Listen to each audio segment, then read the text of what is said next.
السلام علیکم ورحمۃ اللہ وبرکاتہ۔ آج کی نشست میں سورہ الف لام میم سجدہ اور سورہ الاحزاب کے خلاصے کے ساتھ آپ کی خدمت میں حاضر ہوں۔ اللہ تبارک و تعالیٰ رب العزت نے الف لام میم سجدہ کے اندر اپنے قدرت کے جو مظاہر ہیں ان کو بڑے مفصل انداز سے بیان فرمایا ہے، اور عالم سفلی یعنی ارضی کا عالم بالا کے ساتھ ربط اور تعلق جو ہے اس کو بھی اللہ تعالیٰ نے بیان فرمایا ہے۔ سورہ سجدہ کے اندر اللہ تعالیٰ نے بہت سارے جہاں پر احکامات کا تذکرہ فرمایا ہے، مظاہر قدرت اور مناظر قدرت، اور پھر جزا اور سزا، نیک اعمال کرنے کا بدلہ اور برے یعنی اچھائی کی صورت میں، انعام کی صورت میں، اور برے اعمال کی سزا جو ہے اس کو بھی بیان فرمایا ہے۔ اس کے ساتھ اللہ تبارک و تعالیٰ رب العزت نے مومنین کی اور مومن اور منافق کے درمیان جو تفریق ہے اس کو بھی تفصیل کے ساتھ بیان فرمایا ہے، اور انعامات کا ان کے مقام اور مناسب کو بھی بیان فرمایا ہے، اور ان کی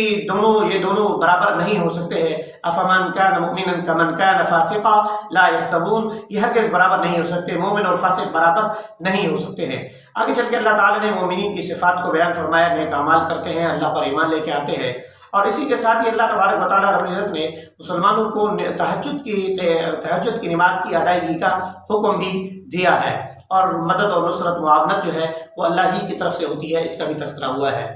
آگے جو صورت ہے سورہ احزاب ہے، اس میں اللہ تبارک و تعالیٰ رب العزت نے سورہ احزاب کو دو حصوں میں منقسم کیا جاتا ہے۔ ایک تا 27 نمبر آیات کے اندر اللہ تعالیٰ نے حضور نبی اکرم صلی اللہ علیہ وسلم کے مقام اور مرتبے کا تذکرہ فرمایا، اور جاہلیت کی جو عادات اور اطوار تھے، یعنی اپنی بیوی کو ماں سے تشبیہ دے دینا، یا منہ بولے بیٹے کو حقیقی بیٹا سمجھ لینا، اس کی جو اپنا ہے یہ جو امر تھا اس کو اللہ تعالیٰ نے منسوخ کر دیا، اور اللہ تعالیٰ نے فرمایا کہ کسی بھی انسان کے دل کے اندر، کسی بھی انسان کے جسم میں دو دل نہیں ہوتے ہیں۔ اللہ تبارک و تعالیٰ رب العزت نے یہ بھی ارشاد فرمایا کہ کسی بھی انسان کے جسم کے اندر دو دل نہیں ہوتے ہیں۔ ما جعل اللہ لرجل من قلبین فی جوفی، یہ دو دل ایک جسم کے اندر نہیں ہو سکتے ہیں، اللہ تعالیٰ نے نہیں بنائے۔ اسی طریقے سے جو زہار ہے اس کو بھی ختم کر دیا،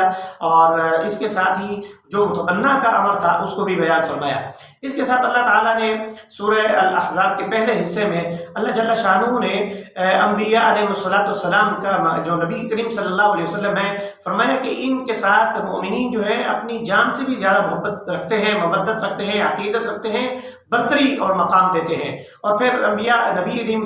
اکرم صلی اللہ علیہ وسلم کی جو امہات بیویاں ہیں وہ مسلمانوں کی مائیں ہیں، اس کو بیان فرمایا۔ اس کے ساتھ اللہ تعالیٰ نے غزوہ احزاب کا تذکرہ فرمایا، جہاد کے اندر کی جو کیفیت ہے کہ مسلمانوں کے جو لشکر کو دیکھ کر، کافروں کے لشکروں کو دیکھ کر مسلمانوں کی کیا حالت بن چکی تھی۔ وَبَلَغَتِ الْقُلُوبُ الْحَنَاجِرَ وَتَظُنُّونَ بِاللَّهِ ظُنُونَا، کہ ان کے جو اپنا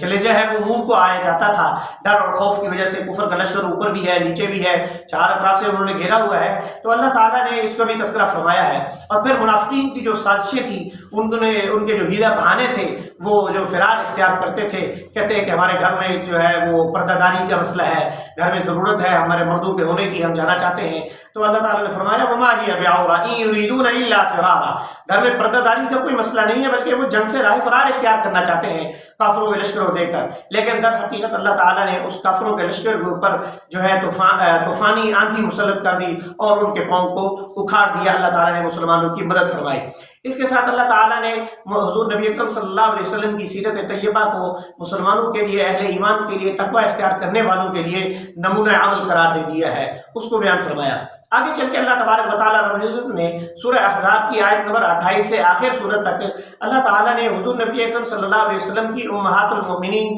کا تذکرہ فرمایا، اور حضور نبی اکرم صلی اللہ علیہ وسلم کی ختم نبوت کا اعلان فرمایا، اور آقا دو عالم صلی اللہ علیہ وسلم کے پر صلاۃ و سلام پڑھنے کی تلقین فرمائی ہے۔ اور حضور نبی اکرم صلی اللہ علیہ وسلم کی جانب سے جب دعوت دی جاتی ہے، دعوت کو قبول کرنے کا حکم بیان ہونے کے ساتھ یہ بھی ارشاد فرمایا کہ جب دعوت کو تناول کر لیا جائے تو پھر وہاں سے محفل سے اٹھ جانا چاہیے، چلے جانا چاہیے۔ حضور نبی اکرم صلی اللہ علیہ وسلم کے اوپر گپ شپ کرنا جو ہے وہ بھاری گراں محسوس ہوتا ہے، لیکن آپ صلی اللہ علیہ وسلم شرم کی وجہ سے بیان نہیں کرتے، لیکن اللہ تعالیٰ جو ہے اس کو محسوس کرتے ہیں، اللہ تعالیٰ جو ہے اس سے شرم نہیں کرتے۔ جو سمجھتے ہیں حق حق ہے وہ حق بات اللہ تعالیٰ فرما دیتے ہیں کہ گویا اگر حضور نبی اکرم صلی اللہ علیہ وسلم نے دعوت دی، آئیں کھانا نوش کریں اور گھر واپس چلے جائیں، محفل کو برخاست کر دیں۔ اس کے ساتھ ہی اللہ تعالیٰ نے سورہ احزاب کے اندر پردہ داری کا بھی حکم فرمایا ہے اور امہات المومنین کے سامنے انتخاب کی صورت رکھی ہے کہ وہ دنیا کو پسند کریں یا آخرت کو پسند کریں، اور پھر یہ بیان فرمانے کے ساتھ اللہ نے فرمایا آخرت کو پسند کریں گے تو یہ ان کے لیے بہتر ہے، اور پھر فرمایا کہ عام امہات المومنین جو ہیں ان کا مقام اور مرتبہ عام عورتوں کی طرح نہیں ہے، ان سے گناہوں کو، بدی کو، ناپاکی کو، نجس چیز کو دور کر دیا گیا ہے، اور ان کے جو نیکی ہے اس کو دگنا کر دیا گیا ہے۔ اگر خدا نہ خواستہ ان سے کوئی لغزش اور غلطی ہو گئی تو اس کی گرفت بھی ڈبل ہوگی۔ پھر اللہ تعالیٰ نے مومنین اور مسلمات کی جو صفات ہیں، مومنات، صادقات جو ہیں، وہ صائمات، صائمین اور صائمات، یہ پوری جو آیت ہے